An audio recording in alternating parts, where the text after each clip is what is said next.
Hello and welcome back to another episode of Indie Spotlight. If you're new here, this is basically a top 5 list of indie games that I think are super rad and deserve way more attention, but they're a little too small or they don't exactly fit with the games I normally review on my channel. And keep in mind that these lists don't solely focus on new releases and they're done in no particular order. Anyways, I don't want to bore you with a drawn out intro, so without further ado, let's just jump right in.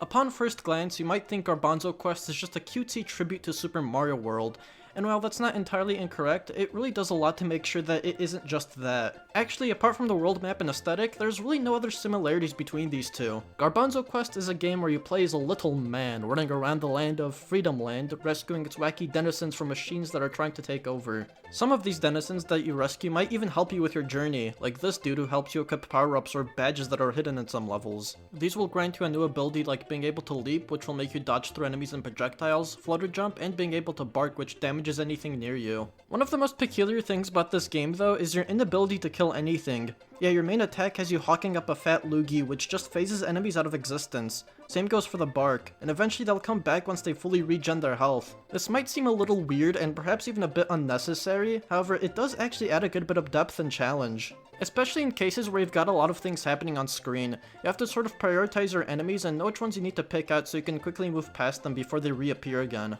Great example of this would be the hidden level marathon, where you're constantly being chased by this godforsaken thing and the level just keeps throwing more enemies and obstacles for you to deal with. Also, I gotta say, I'm glad water levels are no longer as much of a pain as they used to be. Garbanzo Quest does these perfectly. The controls feel silky smooth, and it's actually a little relaxing since you could easily just skirt around everything so effortlessly. The day I found out about this game was literally the day before it received major update 0.6, which removed a few levels, drastically improved a bunch of others, and added the second world to the map. I was super impressed by this because the difference between what this game was and what it is now is like night and day, and every problem I had with it before is just gone. Now I think it's actually pretty solid, and I really can't wait to see what else is in store for this since it's still in early access. If you're looking to burn through about 2 to 3 hours with a game that's pretty simple and pretty mellow, Garbanzo Quest is only $8, but I also wouldn't blame you for wanting to wait on it a little longer until it gets some more content.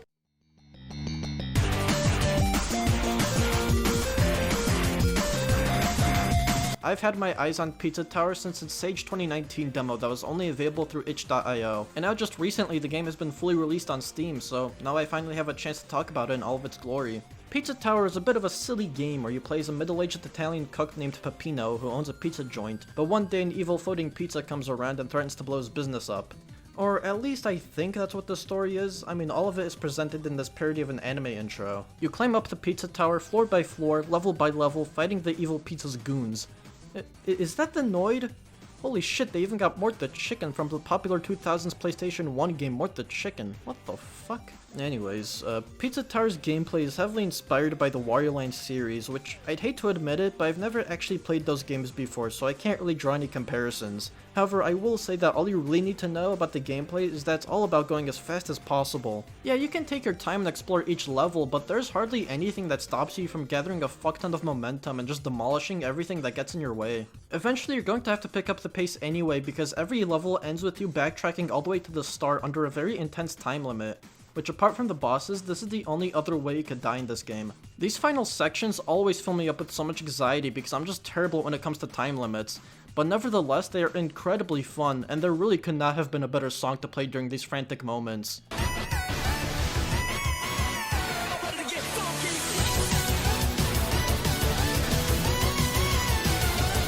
Almost every level introduces a new power-up or gimmick to make things fresh.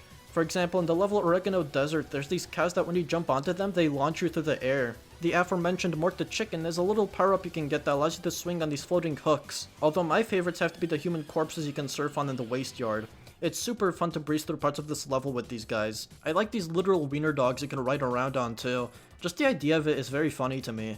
And I don't think I can go on without bringing up Pizza Tower's art style. It's pure eye candy, especially when it comes down to the animations. Not just Peppino himself, but every character is insanely expressive. I feel like there's just so much detail that's put into every frame. And you gotta love the little Peppino cam in the corner. I don't think it does anything, but it's very amusing looking at him reacting to everything that you're doing. Pizza Tower is priced at $20, which might seem like a little much, but honestly it's totally worth it. Especially if you enjoyed the Wario Land series, or if you just love fast-paced platformers.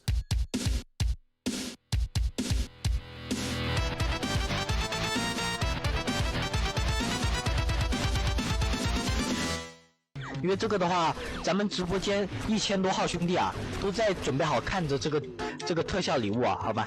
Jabroni Brawl is a mod for Half-Life 2 Episode 2. However, it very much feels like its own separate game because of all the wildly different shit it manages to pull off. Honestly, it's hard to even begin to describe what exactly Jabroni Brawl is. When I first found out about it, special thanks to loyal subscriber Atomic Punch for introducing me to it, I thought this was going to be some sort of Quake-like. And I guess if you squint your eyes hard enough, it might look like that, but I think an even better description for it is it's like Smash Bros for mostly Source games and Half-Life mods, but also a few boomer shooters. Which I know sounds weird, especially since this isn't a fighting game at all, but it feels less like a competitive FPS and more of a party game you'd play with a few friends, and that's pretty apparent by just how chaotic some of its game modes are. A very large majority of them do not play out like you'd normally expect them to.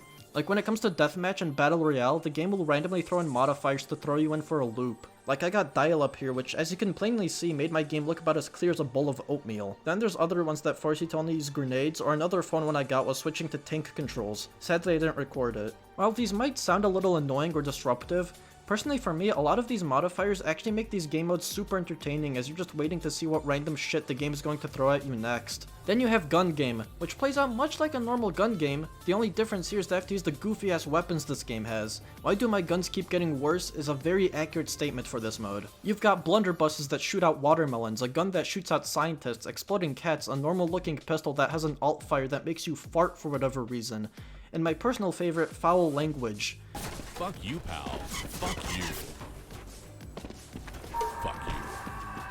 That's also barely even the tip of the iceberg. And if, say, FPSs aren't really your thing, then you can always try out Rat Race, the game mode that transforms this entire thing to a goddamn kart racer.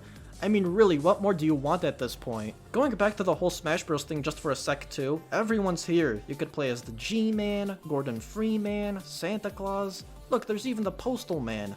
You really have a large list of player models to choose from. I settled on the HECU grunt. All of his voice lines being so unbearably loud and compressed is a joke that will honestly never get old for me. If you already have Half-Life 2 Episode 2, Jabroni Brawl is 100% free. If you don't, it's only $8, which when you think about it, it's a pretty good steal. You're paying that much for what is essentially two different games they can have fun in. Jabroni Brawl is a hidden treasure, and while it's got a pretty small size dedicated fanbase, I'd really love to see more people hop on it.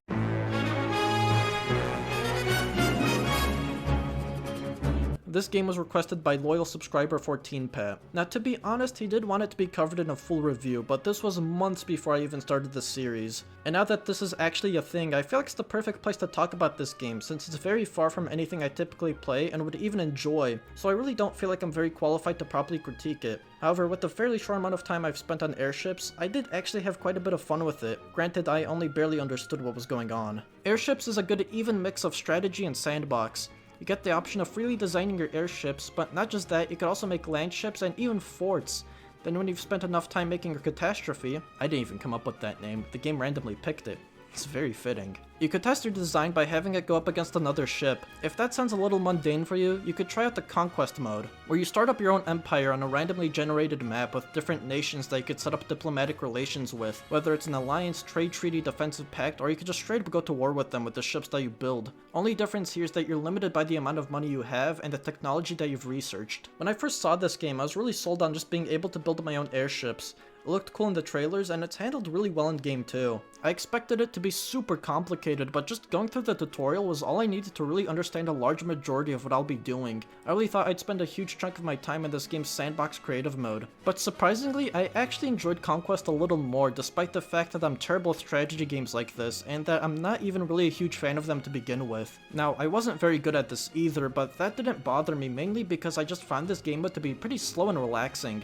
I mostly accepted defensive and trade treaties from other nations for income so I could build more airships and eventually backstab them, like these guys. Now, they don't have a problem with me, but I'm not too fond of them. I don't like their name, it's weird. So I'm gonna head over there and give them a proper can of whoop-ass. Yeah, I don't think I'm really cut out for this kind of stuff. While it's not entirely my cup of tea, Airships is far from being a bad game. With its airship designer and just in general its more sandboxy approach to things, I think it offers something good and new to the strategy genre that might be a little more appealing to a larger audience. I mean really, if it wasn't for this, I would have totally just ignored this game entirely. This should go without saying, but if you like strategies and you like those sorts of games that allow you to build your own little contraptions, Airships is a great combination of the two and it could definitely be worth checking out.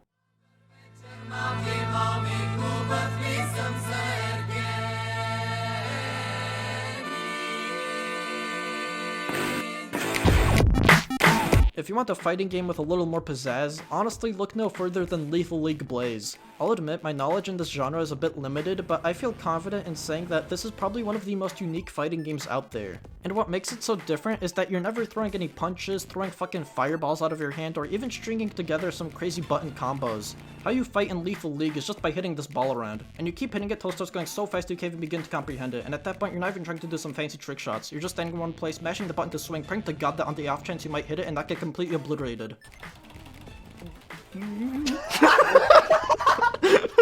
Think of it as like a really cracked out version of dodgeball, and it just so happens to be really stylish too. If you grew up with Jet Set Radio, honestly Lethal League Blaze is a must-have since almost everything it does is a huge love letter to that. Obviously there's the art style, but it even bleeds into the character design. I mean hell, the character Jet is literally a shining example of that, right down to her name. Even the soundtrack perfectly matches with the aesthetic. They even got Hideki Naganuma, the lead composer for Jet Set Radio's soundtrack, to make a song, and needless to say, it's about as amazing as every other song in this game's soundtrack. Ain't nothing like a phone game.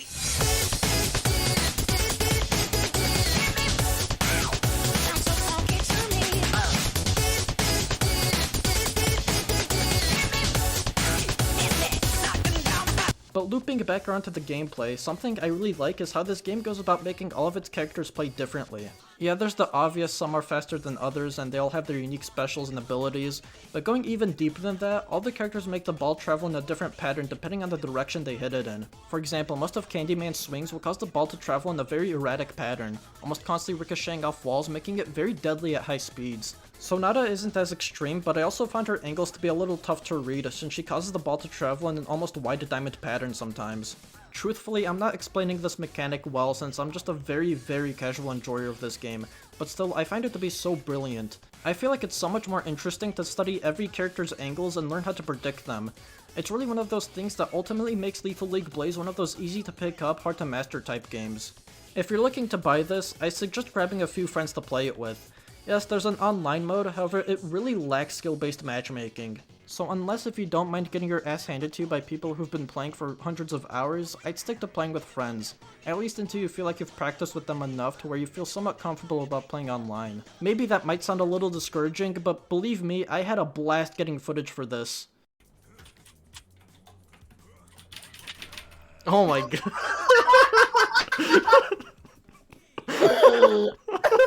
Okay.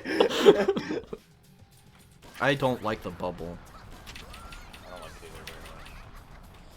Because not even I know where the fuck it's going. Oh, you're fucking Dunyan Rings, bro. You get what? Okay. I was like, I set it down. How'd it go over you? Okay. Here, you got it.